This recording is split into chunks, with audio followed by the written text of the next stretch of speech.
देवरी प्रकल्प अधिकारी कार्यालयाअंतर्गत सुरू असलेल्या गोंदिया जिल्ह्याच्या सडक अर्जुनी तालुक्यातील श्रीकृष्ण अवधूत आदिवासी आश्रम शाळेतील वरच्या मांड्यावर डी.एड. कॉलेज आणि महाविद्यालय सुरू असल्याची धक्कादायक माहिती समोर आली।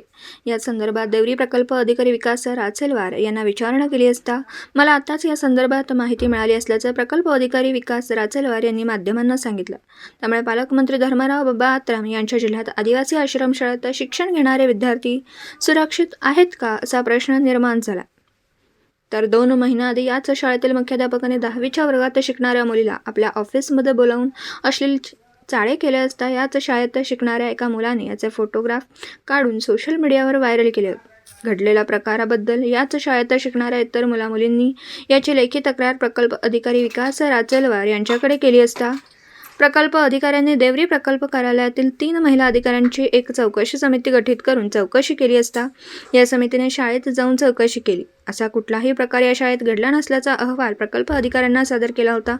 मात्र प्रसार माध्यमांनी सोशल मीडियावर व्हायरल झालेल्या फोटोवरून बातमी प्रकाशित करताच देवरी प्रकल्प अधिकाऱ्यांनी पुन्हा एकदा महिला कर्मचाऱ्यांची समिती गठीत करून चौकशी केली।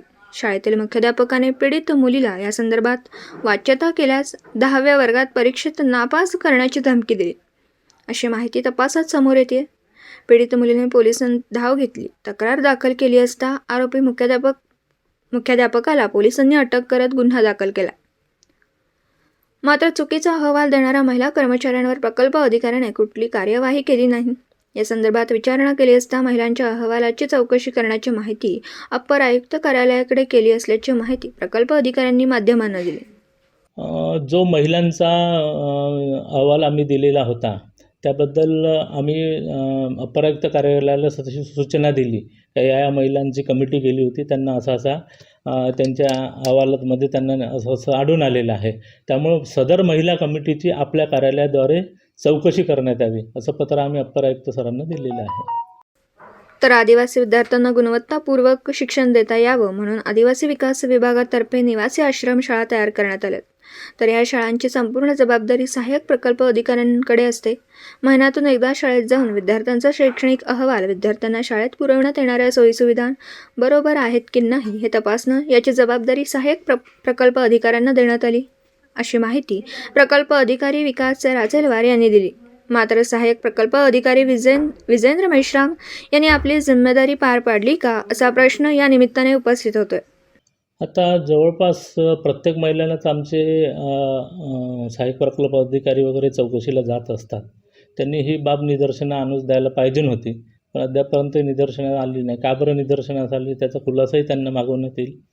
पण असे जर आश्रमशाळेमध्ये डी.एड. कॉलेज जर राहिले तर त्याचा नक्कीच आमच्या म्हणजे विपरीत परिणाम आमच्या विद्यार्थ्यांवर भविष्यात होऊ शकतो। त्यामुळे अशा यांच्यावर कारवाई करणे अपेक्षित आहे आणि त्या संदर्भातलं पत्रव्यवहार मी आजच करतो। तर या शाळेच्या संस्थाचालकाने कुणाची परवानगी घेऊन आदिवासी आश्रमशाळेच्या आवारात डी.एड. कॉलेज आणि महाविद्यालय उघडलं आणि खरंच याची माहिती प्रकल्प अधिकारी विकास राचेलवार यांना नाही का? तर दुसरीकडे आश्रमशाळेची जबाबदारी सहाय्यक प्रकल्प अधिकारी विजेंद्र मेश्राम यांच्याकडे असताना ते खरंच शाळेत जाऊन पाहणी करीत होते का? त्या प्रकरणामध्ये संबंधित जे अधीक्षक होते गहाणे त्यांना पोलिसांनी ताब्यात घेतलं, त्यांच्यावर ॲट्रॉसिटीचा गुन्हा दाखल झाला आहे। आम्ही शाळा प्रशासनाला सदर कर्मचाऱ्याला सेवेतून बडतर्फ करण्याचे आदेश दिले होते, तर त्यानुसार त्या सदर कर्मचाऱ्याला सेवेतून बडतर्फसुद्धा केलेले आहे आणि जे विद्यार्थी होते त्यांचं समायोजनसुद्धा आम्ही केलेलं आहे। बाकी आमच्या शाळांमध्ये काही 10वीला होते, काही 12वीला होतं, काही बाकी शाळेत 1-2 विद्यार्थी गडचिरोली प्रकल्पातले आहेत, तर आम्ही तिथे गडचिरोली प्रकल्पात त्यांचं समायोजन केलं। बाकी विद्यार्थ्यांना आमच्या इथल्या आश्रमशाळेमध्ये समायोजित केलेलं आहे। तर सध्याच्या घडीला त्या ठिकाणी आदिवासी विद्यार्थी शिक्षण घेत आहे का मग? हो, तिथे विद्यार्थी शिक्षण घेत आहे। ज्या विद्यार्थ्यांना त्या शाळेतून काढायचे होते, नाव काढायचे होते, आमचे कर्मचारी पाठवून त्या विद्यार्थ्यांचे नाव आम्ही तिथून काढले आणि दुसऱ्या शाळेमध्ये त्यांचं समायोजन केलं। आणि शाळेत गेल्यावर त्यांना डी.एड. कॉलेज या ठिकाणी सुरू आहे हे निदर्शनास आले नाही का असा प्रश्न या निमित्ताने उपस्थित होतोय। तर या शाळेत खरंच डी.एड. कॉलेज आणि महाविद्यालय सुरू असेल तर येथील विद्यार्थ्यांमुळे आणि कर्मचाऱ्यांमुळे आश्रमशाळेतील मुलामुलींना पुढे धोका होऊ शकतो असे स्वतः प्रकल्प अधिकारी विकास राचेलवार म्हणाले। गोंदियाहून प्रतिनिधी अमरदीप बडगे। आमच्याकडून 2 कमिट्या गेल्या होत्या. एक पुरुषाची गेली म्हणजे आमच्या सहाय्यक प्रकल्प अधिकाऱ्यांची गेली होती आणि महिला समिती पण गेली. महिला समितीच्या चौकशी अहवालामध्ये संबंधित जे दोषी आढळून आले होते ते निर्दोष आढळले होते त्यांना. मग त्या संदर्भात आम्ही माननीय अप्पर आयुक्तांना सुद्धा पत्र दिलं की संबंधित प्रकरणाची आपल्या स्तरावर सुद्धा चौकशी करण्यात यावी. मग त्यांच्या स्तरावरून सुद्धा चौकशी केली. त्याचप्रमाणे आम्ही पोलीस विभागाला पत्र दिलं होतं की पोलिसांनी सुद्धा या संदर्भात चौकशी करावी जेणेकरून सत्य पुढे येईल. पोलीस विभागाचे अधिकारी कर्मचारी पण 2दा शाळेत गेले. त्या विद्यार्थिनीचं पण बयान घेण्यासंदर्भात तिच्या गावाला पण गेले होते. परंतु त्यावेळेस तिचं बयान मिळालं नाही. त्या पालकांद्वारे आणि विद्यार्थिनीद्वारे असं सांगण्यात आलं की आम्ही स्वतः काही असेल तर आम्ही स्वतः पोलीस स्टेशनमध्ये येऊन तशा प्रकारे बयान देऊ. तर त्याप्रकारे विद्यार्थिनींनी बयान दिलं आणि लगेच मग गुन्हा दाखल झाला.